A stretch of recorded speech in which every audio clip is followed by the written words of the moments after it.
Today we talk about voltage and current dividers. And these are applications of series and parallel resistors. As the name implies, they allow us to take a given voltage or a given current and divide it into two additive voltage components or two additive current components.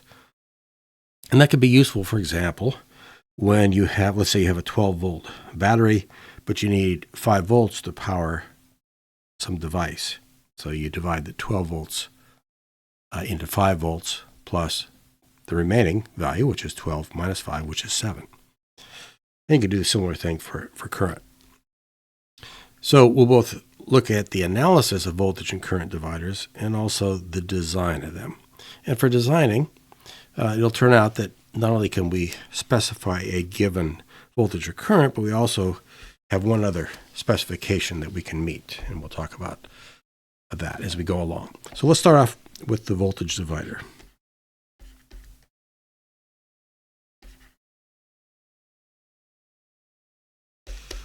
Here's what it looks like. We have a voltage source, and let's say that source has value Vs, and that is between terminals A and B.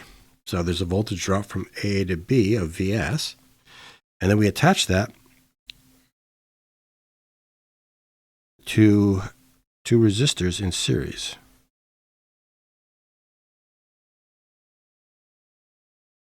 We get a circuit that looks like this. And this is R1, and this is R2. And we're going to get a current, let's draw the current here, a current I that flows through those two resistors. And of course, it'll be the same current by Kirchhoff's current law. And this will produce voltage drops of V1 across R1 and V2 across R2. Now, by Kirchhoff's voltage law, the voltage drop from A to B is the same regardless of the path we take. So through the voltage source, it's obviously Vs. So it must also be Vs through this path, through the series resistors. And yet that voltage drop is also V1 plus V2. So what we have is that the source voltage Vs must be equal to V1 plus V2. And we say that this circuit has divided the source voltage into two additive components, V1 and V2. And we may want to have, say, V2 take on a certain value, and of course then V1 would just be Vs minus V2. Okay, so we've divided the voltage into two additive components. How do we get these components? Well, we can first get the current.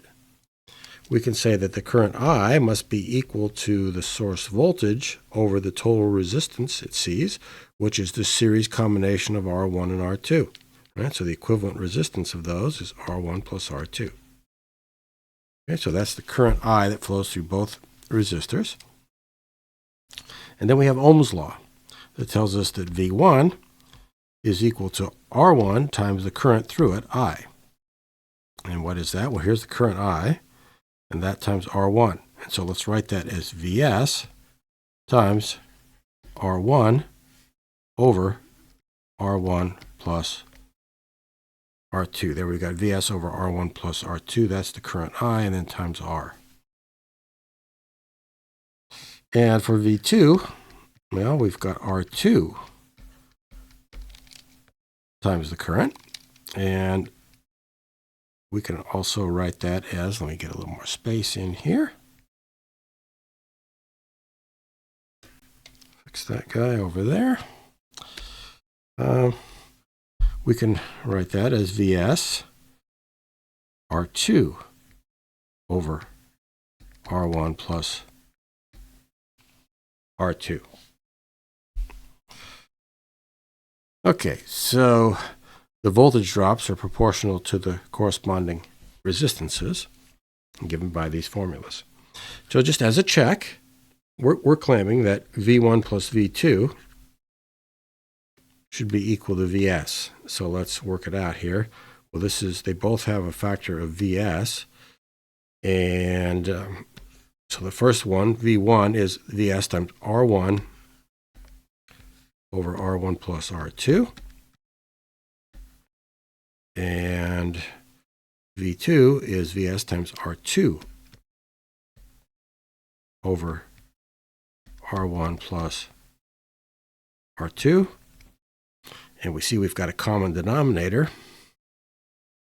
So we can write this as Vs times something over the common denominator of R1 plus R2. And what are we going to get up top? R1 plus R2.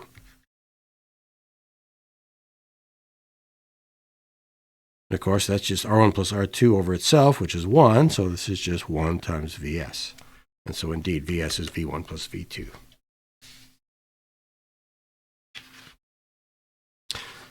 Now, these formulas right here, for use, say, with a calculator, are not quite as convenient as they could be because we've got to put R1 in twice here and R2 in twice there. So what we could do to make them a little more convenient is to divide top and bottom by the numerator. Okay, so then we're going to get R1 over R1 is just 1. And so let's put the Vs up on top. And on the bottom, what do we get? R1 over R1, that's 1, plus R2 over R1. So Vs over the ratio, R2 over R1 is V1. Do the same thing for the V2 expression, and we'll get Vs over, let's see, we've got R2 over R2, that's 1, and then R1 over R2.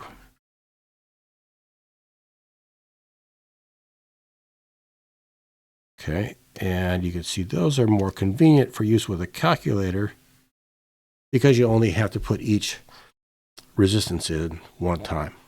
And it also shows that these voltages, V1 and V2, are only a function of the ratio of the two resistances, not the individual resistances. Okay, so that's important. That means that if I want to fix both resistances, I actually need another constraint.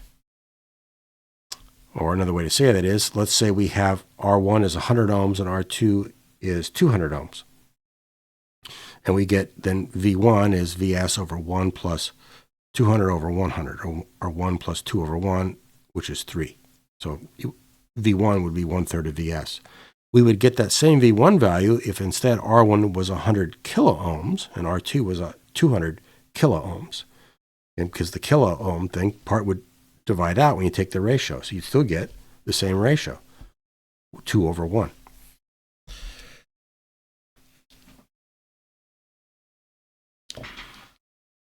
Now let's look at an example. Suppose we have the following circuit. Got a voltage source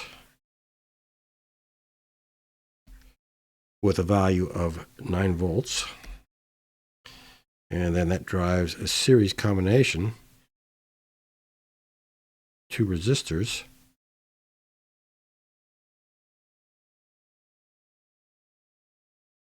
with values 2.2 kiloohms and 5.7 kiloohms. And then let's call this V1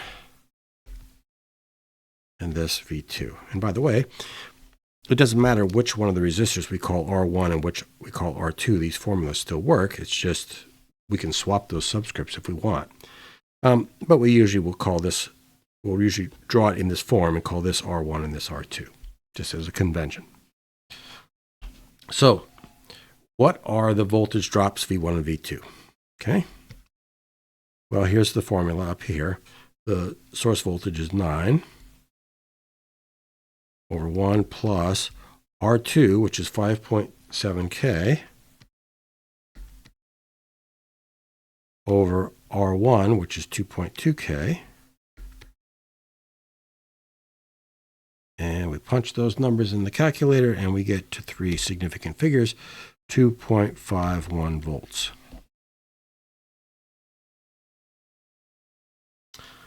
Now, notice 9 volts is our source. Half of that is 4.5 volts.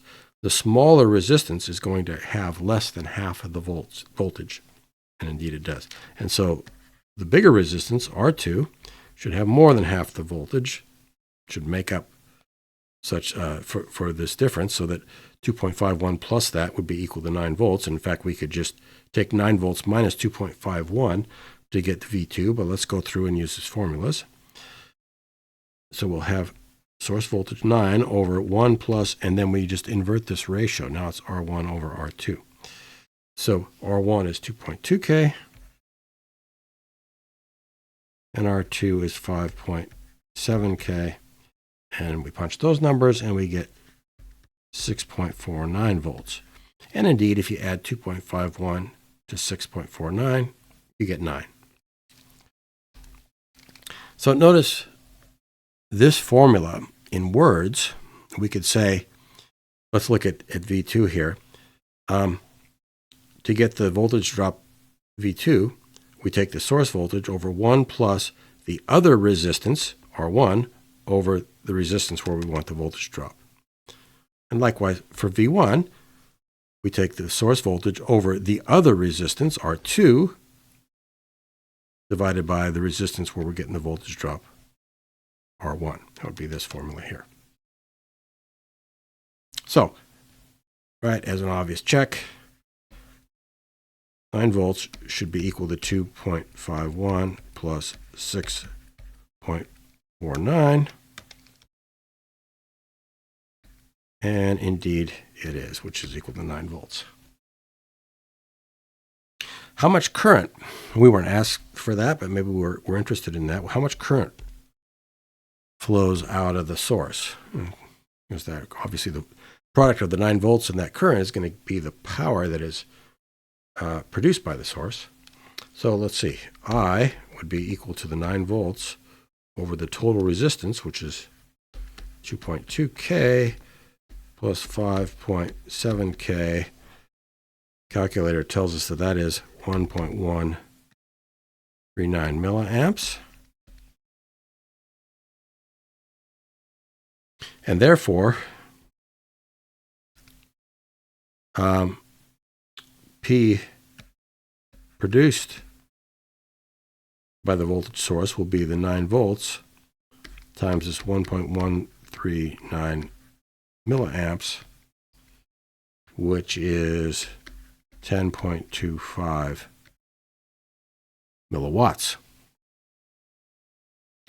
How much power is consumed by the resistors?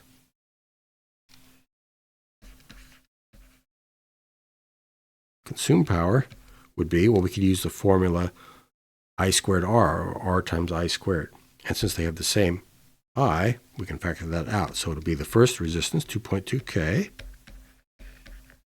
plus the second resistance, 5.7K, times I squared, 1.139 milliamps squared, and do that calculation, you get the same 10.25 milliwatts, which just says that the power produced by the source is equal to the power produced by, consumed rather, by the resistors. And if you just took, say, the 2.2K here, forgot the 5.7, that would give you the power consumed in the 2.2K resistor, that is R1. And if you just made this 5.7, that'd give you the power consumed in R2, the 5.7K resistor.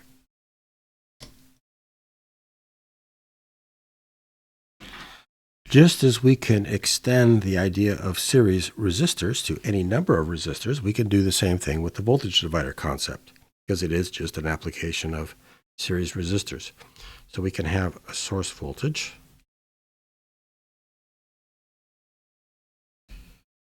driving a series combination of any number of resistors.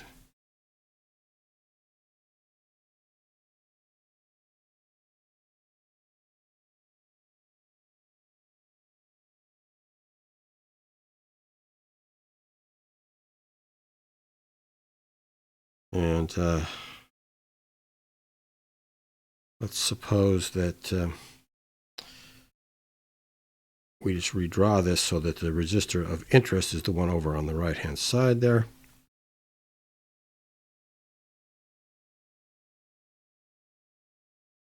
And we'll say this is R sub little n. This is R sub 1, R sub 2, etc., etc., R sub little n, and then on, and then the last one is R sub big N.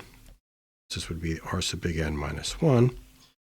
And we would have a voltage drop over here of Vn.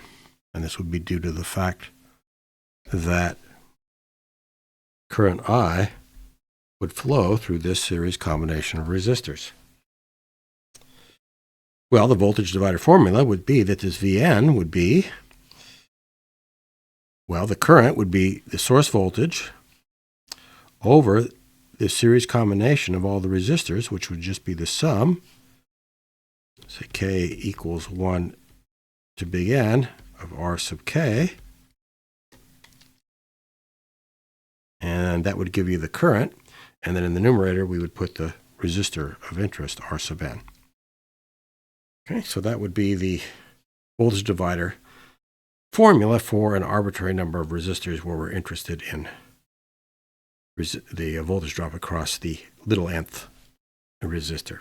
And of course, we could just make this the first, the second, the third. Any one of these could be the little n, and this would give us that voltage drop. And as before, the sum of all these voltage drops would be equal to the source voltage.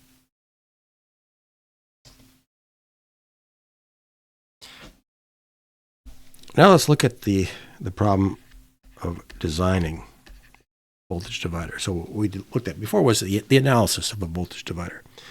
But now we want to design one. Say we want to achieve V2 is equal to Vs over 1 plus the other resistance, R1, over the resistance of interest, R2. And we don't know what the R1 and R2 are. Right? We want to figure those out, as opposed to the analysis case where we're given them and we figure out the V2. So we're going the other way. Well, let's turn this around. We can see that it's only going to depend on this ratio R1 over R2. So let's solve for that. Multiply both sides by 1 plus R1 over R2. And divide both sides by V2. So then over here, we've got Vs over V2. And of course, from that, we can solve for the ratio R1 over R2 is equal to the source voltage over the desired voltage V2 minus 1. Okay, so that would be our design formula there. Okay, clearly, we only are solving for the ratio. And so we could multiply both resistances by an arbitrary factor, and the ratio would remain the same. So if we want to uniquely solve for R1 and R2, we need a second constraint. Or let's put it this way, we have the ability to meet a second constraint. What might those be? So let's say second constraint. It could be that we are given one of the resistances, R1 or R2. Then, of course, if I know the ratio, that uniquely fixes the second resistor. Or related to that, we want R2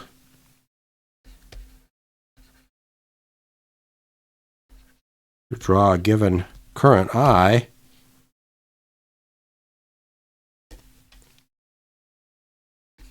at the voltage V2, or a given power, say P2. All right, since power is equal to voltage times current, that's the same as having a given current, really, with just one extra calculation. So we want to have a given voltage V2, but we also want the current to be some fixed value, or equivalently, we want the power in either resistor, or we could say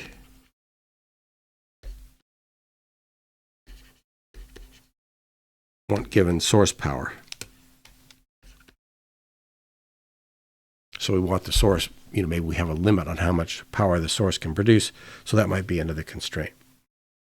So let's look at an example using those ideas.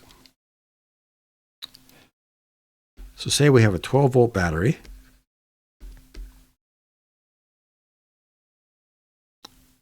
And we want to provide 9 volts to a resistance R2 is equal to 1 kilo ohms. So let's design the voltage divider that does that. So let's draw our picture. Here is our known 12-volt source. Here is our unknown resistance R1.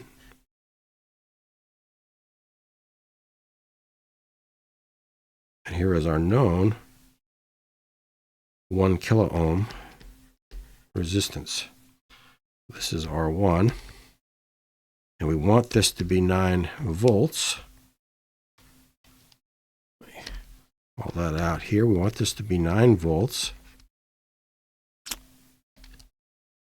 Of course, there'll be some current I that flows through there. What is R1? R1 is unknown. Well, what do? We got R1 over R2 is this expression, so we can say that R1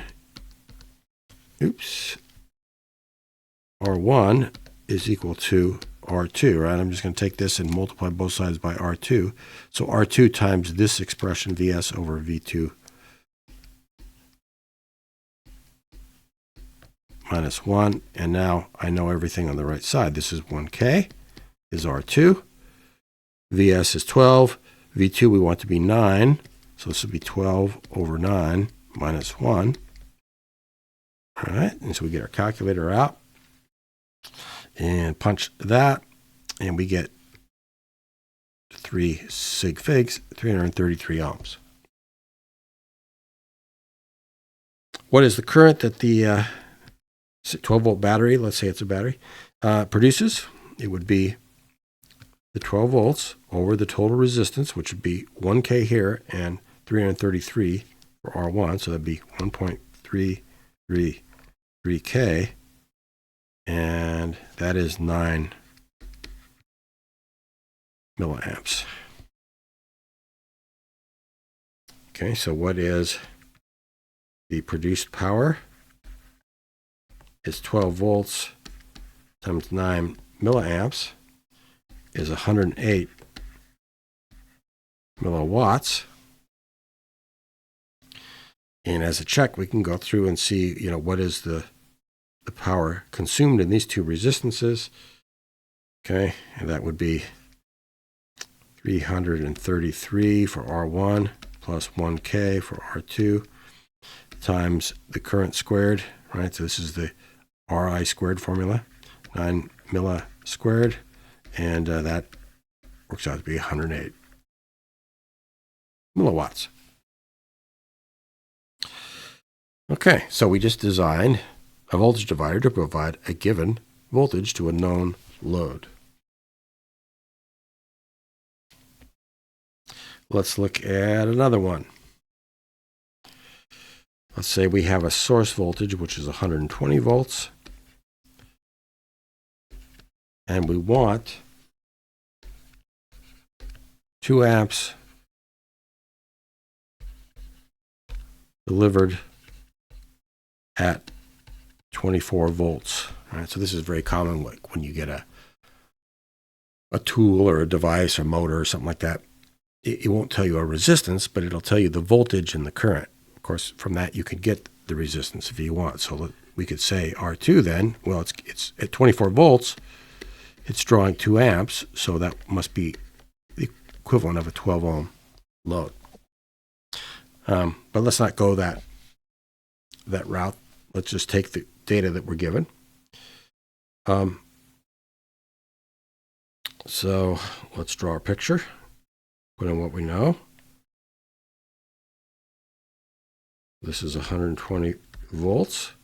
We have an unknown resistance R1.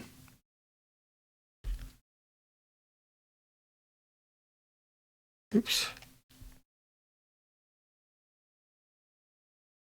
And we have a resistance R2 that we can easily calculate, but the important thing is that we're told that we want to get 24 volts across it with a current of 2 amps through it. So how do we get the unknown R1? Well, we know that this voltage drop here, let me put it down here. This voltage drop here of V1 must add with 24 to give you 120. So we know that 120 equals V1 plus 24. So V1 is 120 minus 24, which is 96 volts. And so R1 has a voltage drop of 96 volts when 2 amps flows through it. So R1 must be 96 volts over 2 amps, which is 48 ohms.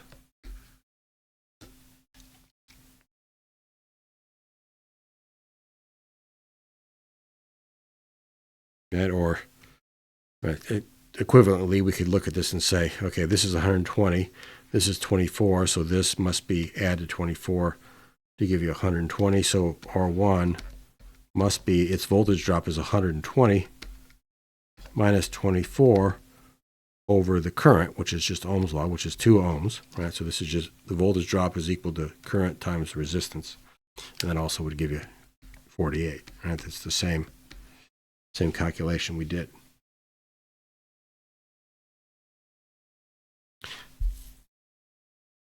All right, and in that case, we didn't even need to know what the resistance was here. Now, we could have calculated the resistance because we know we're going to have 24 volts across our load with 2 amps delivered, so we could have calculated then that R2 is 12 ohms rather, and then use the same method we used in the previous one, and that is R1 is R2 quantity Vs over V2 minus 1. Now let's look at the dissipated power. So in this one, we're getting pretty large voltages and currents. Let's see if this is an efficient way to take a 120 volt source and produce 24 volts for a load. Well, let's see. P produced is 120 volts and 2 amps, which is 240 watts. That's a significant amount of power. P consumed in the load, which would be like our R2. Well, we could use V times I, 24 volts times 2 amps is 48 watts.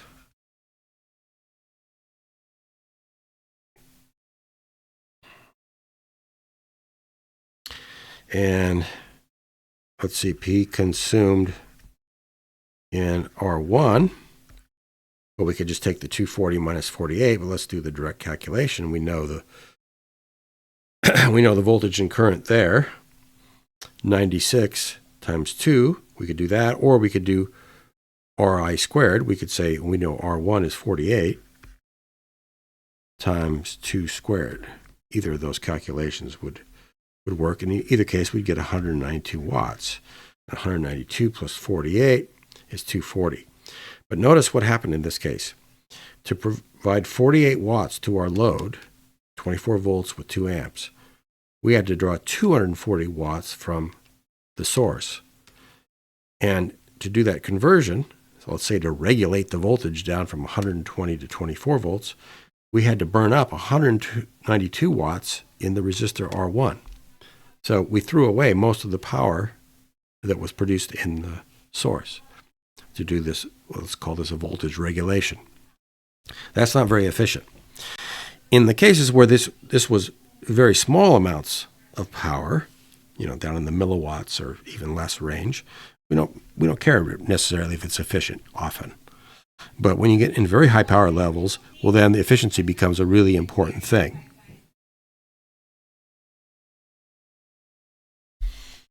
So later, when we learn how to perform transient analysis using reactive components, namely inductors and capacitors, we'll see how to design more sophisticated circuits that can, for example, take 120 volts DC and convert it down to 24 volts DC, and in principle do that with 100% efficiency with no loss of power. That'll be a so-called buck converter, but it's a relatively complicated circuit that does that. So that's just something to keep in mind. The voltage divider idea can be very useful at low powers where you don't really care about the power that you waste in the resistor. But if you're going to be wasting a lot of power, it may be a consideration. Now, there are also devices called voltage regulators. And basically, what they do is you've got some source voltage here.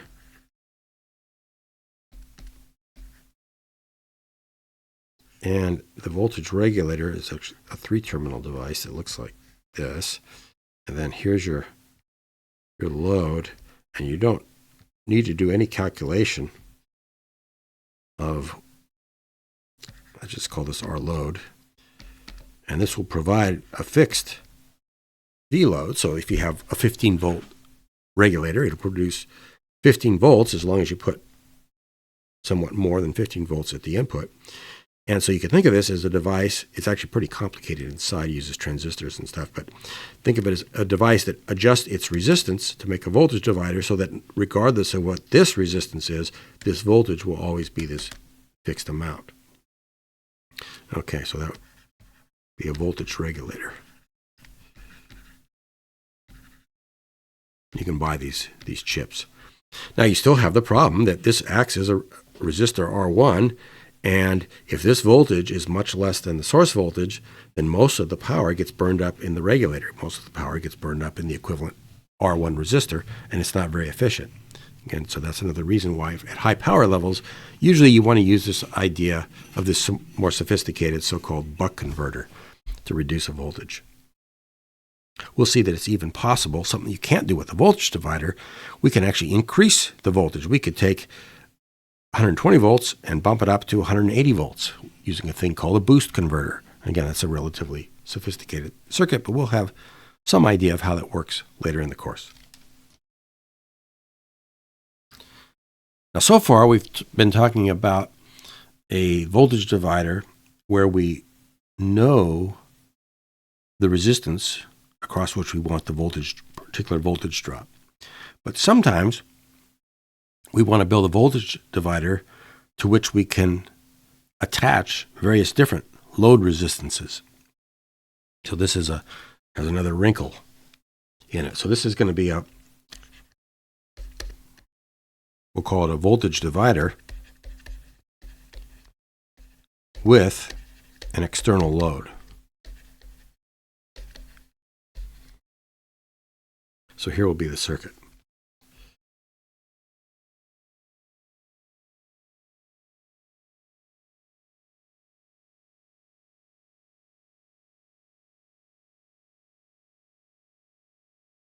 So here will be R1 and R2, but R2 is not the load.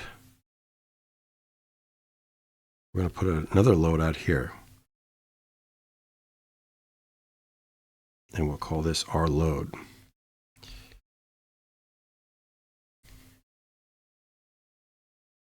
Here's our source voltage. And we want a particular voltage across the load. We'll call that V out. All right. So what should R1 and R2 be? Well, we could take R2 and RL, they're in parallel, combine them together, and that would be like, call that R2 prime, and then we've got the traditional voltage divider type of circuit. But we may not know this RL value. Maybe all we know is that our load is greater than or equal to some R min or something. We only know something like that about it. We don't actually know the particular value. Or we may be building basically here a simple power supply that provides a voltage to which we can attach different resistances. Okay, Well, so let's kind of first think about where we just separate out this load resistance. Oops.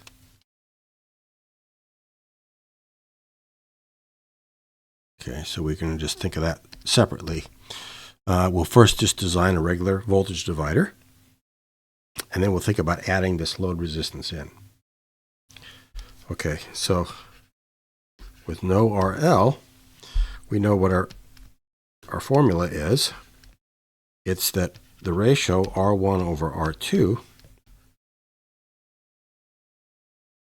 is the source voltage over the desired voltage, which we'll call V out, minus 1.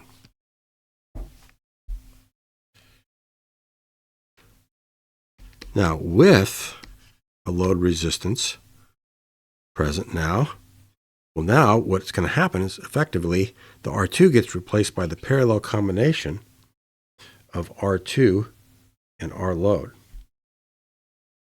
All right, so we're going to call R2 prime is going to be R2 parallel R load, right, which is going to be something less than R2, because whenever you take a resistor in parallel with something else, the equivalent resistance is always less than either of the resistors. And of course, that's going to mean that the voltage is going to go down, right? So this produces a voltage V out if we have that ratio. So say here, we know that what's going to happen is that the R2 value is going to decrease. So the voltage drop is going to decrease, we expect. And let's say we want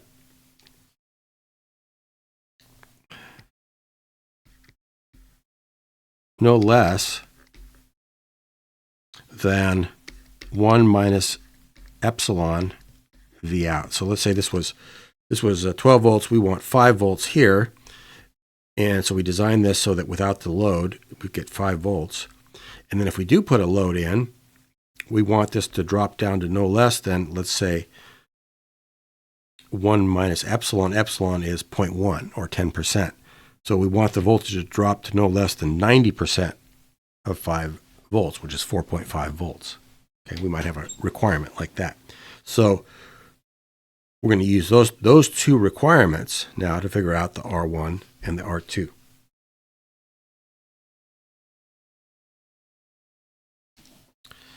So this requirement over here, we're going to write as follows. We're going to use this formula, but with V out replaced by 1 minus epsilon V out. So we're going to say R1 over R2 prime is equal to V source over 1 minus epsilon V out minus 1. Okay, so this might be 5 volts, and this might be 4.5 volts. When the R2 is the smaller value, the R2 parallel RL. All right, now what is R1 over R2 prime? Well, R2 prime is the parallel combination of R2 and RL. So the formula is that 1 over that equivalent resistance is 1 over R2 plus 1 over RL. Okay, and then if I multiply through that both sides of that by R1, well, let's then do this.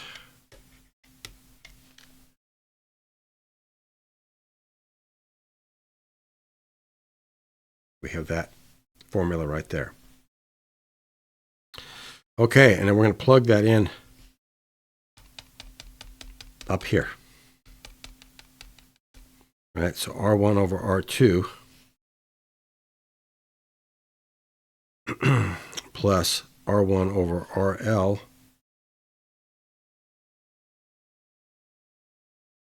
well, that's equal to R1 over R2 is this expression here. So we're going to have, now we're going to write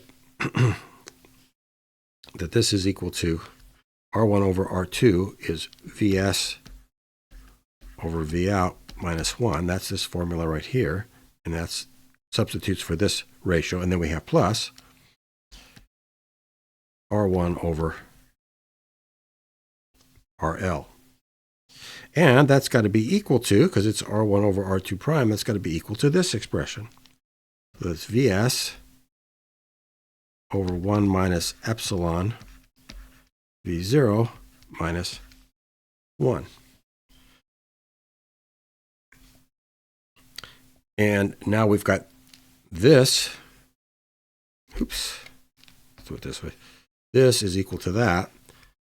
And that is, everything in that is known except the R1. Okay, so we can use that to solve for R1. So let's see. We can first solve for R1 over RL. It's going to be this expression minus that expression. Okay, so that's, and there's a minus 1 on both sides that can be canceled. So it's going to be Vs. And each of these has a V0 in the denominator, so let's factor that out. Vs over V0. And then here, you're going to have 1 over 1 minus epsilon. And then we're going to subtract this Vs over V0, put it on the other side, so it'll be minus 1 times Vs over V0. Looks like this. And let's see, what's this? Write 1 as 1 minus epsilon over 1 minus epsilon. So this becomes Vs over V0, 1 over 1 minus epsilon, minus 1 minus epsilon over 1 minus epsilon. That's just a different way to write 1. And then over a common denominator, what do you have?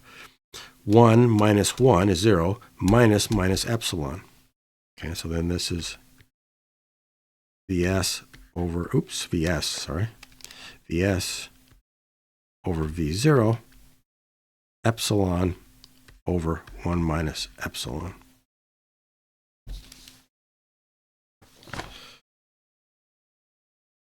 Okay, so now we can solve for R1, because R1 is equal to this. So multiply both sides by RL. And we've got Vs over V out, and then epsilon over 1 minus epsilon.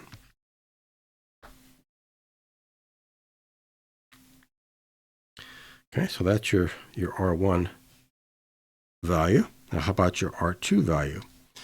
Well, here is R1 over R2. So R2 is equal to R1 over this expression here. We can say then that R2 is equal to R1, again, over this expression. Vs over V out minus 1. Okay, so there are the formulas, the two resistances, and such that when you add a load resistance RL to this voltage divider, well, when you have no load resistance added, you get the desired V out voltage. But when you add the load resistance, then you get no less than 1 minus epsilon V out, where epsilon is some error that you've defined. Okay, and what's the worst case? It's going to be when the load resistance is as small as possible, because an infinite load resistance is just an open circuit, and a zero load resistance would be a short circuit. That'd be the worst case. When our load is the minimum, so we actually would want to have down in here this to be, let's write it as R load min, the minimum load resistance that you could imagine putting on this device.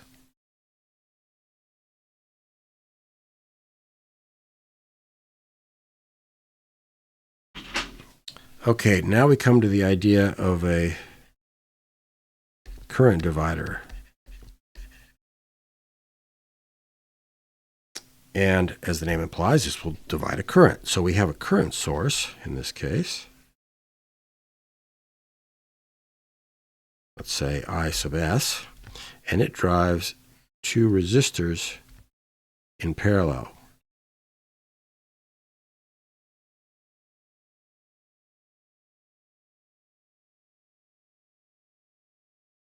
Not very good looking resistors, but you get the idea. This is resistor R1 and this is resistor R2. Now, because they're in parallel, they have a common voltage V. But in general, they will have different currents flowing through them.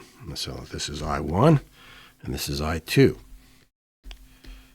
However, by Kirchhoff's current law, make a circle there, the current flowing through that into that circle, flowing in, here's IS, and flowing out, you've got the sum I1 plus I2. So that shows that this will divide a source current into two additive components.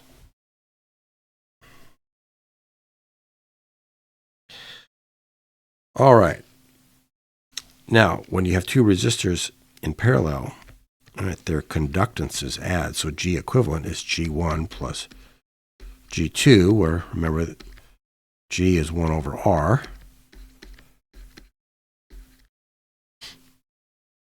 And so we can say that if we can write to Ohm's law as I S is equal to G equivalent times V. Or we can turn that around and solve for V. V is equal to IS over G equivalent, which is IS over G1 plus G2. Okay, so now knowing that V value, we can then figure out the currents I1 and I2 from this formula. I is G times V. So I1 is that V value times G1, or G1V.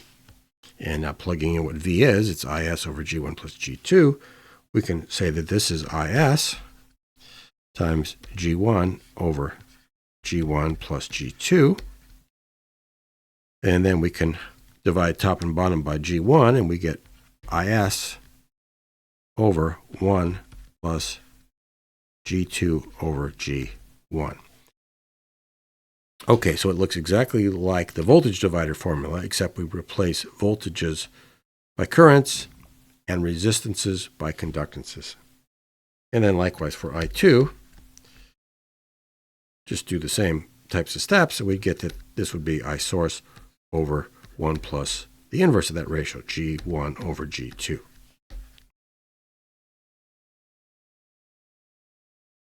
And if you want to write those in terms of the resistances, well, because conductance is just the inverse of resistance, this would be IS over 1 plus 1 over G1 would be R1, and G2 would be 1 over R2. And I2 would be IS over 1 plus 1 over G2 would be R2, and G1 would be 1 over R1. Okay, so you get the opposite indices here because G is 1 over R. Okay, so those are the current divider formulas. I like to remember them in terms of everything we learned about voltage dividers becomes what's true about current dividers if we replace voltage by current and resistance by conductance.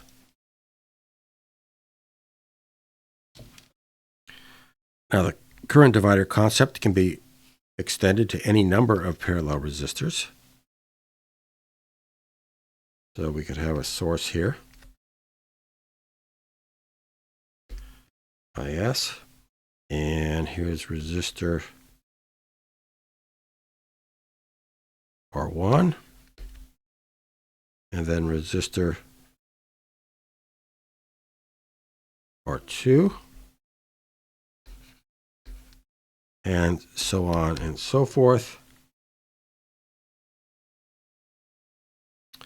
And so This would just go off here from some number of resistors, and then there would be resistors, say, Rn, and then we would go off and have a whole bunch of other resistors, and then finally, here's resistor R big N minus 1, and at the end, resistor R sub big N. And we want to know the current through resistor R sub little n, I sub little n. Okay, so what's it going to look like? Just take the voltage divider formula. For voltage, change voltage to current, and change resistance to conductance. So it's going to be source current times the conductance of interest, which would be 1 over Rn, over the sum of all the conductances.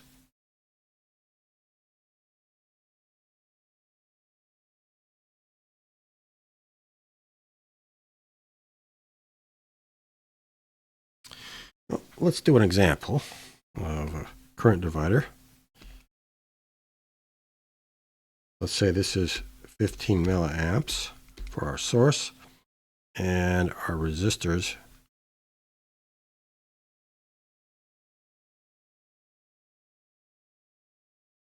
are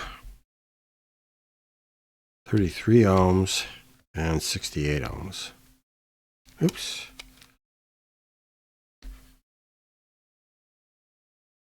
And we have then currents I1 and I2, and a total voltage drop of V.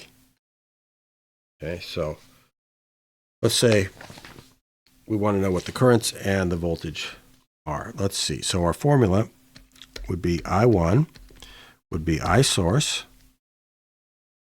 Well, let's draw it this way. I source over 1 plus the other conductance. Okay, so this would be R1 here, and this will be R2. So the other conductance, which would be G2 over the conductance of interest. And so that's going to be 15 milli over 1 plus, let's see, 1 over G1 is just R1, that's 33. And then G2 is 1 over R2, which is 68. And in my calculator, it tells me that that's equal to 10.10 milliamps. And I2, that's going to be I source over 1 plus, okay, so this is in R2 and G2. So the other conductance is G1, and the conductance of interest is G2. And so this is going to be 15 milliamps over 1 plus 1 over G2 is, R2 is 68. And G1 is 1 over R1, which is 1 over 33. Again, my calculator gives me a value of 4.901 milliamps for that. So those are the two currents. And as a check, if you add those together, by the way, you're going to get 15 milliamps, which is the source current. And so what is the voltage? Well, we could take for the voltage then, it should be R1 times I1. So it should be 33 times I1, which is 10.10 milli. And that's 333 millivolts to 3 significant figures. It will also be the same if we had taken R2, which is 68, times its current of 4.901 milli. You'd get that same value.